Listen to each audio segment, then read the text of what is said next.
Hello everyone, connected to learning Pitara. आज मैं scratch card बना रही हूँ और आपको पता है किस पर बना रही हूँ?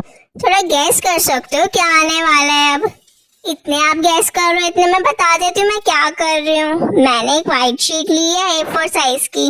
उसके बाद मैंने 5 सेंटीमीटर के 4 सर्कल्स कट किए हैं कुछ इस तरह से। अब मैं उसको हाफ फोल्ड कर रही हूँ।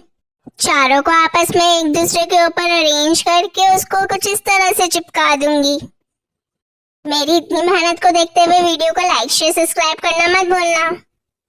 अब मैं रेड कलर की शीट बीच में पेस्ट कर रही हूँ, उसमें मेजरमेंट गिवन है ऑलरेडी। चलो यार, लेट्स डेकोरेट इट।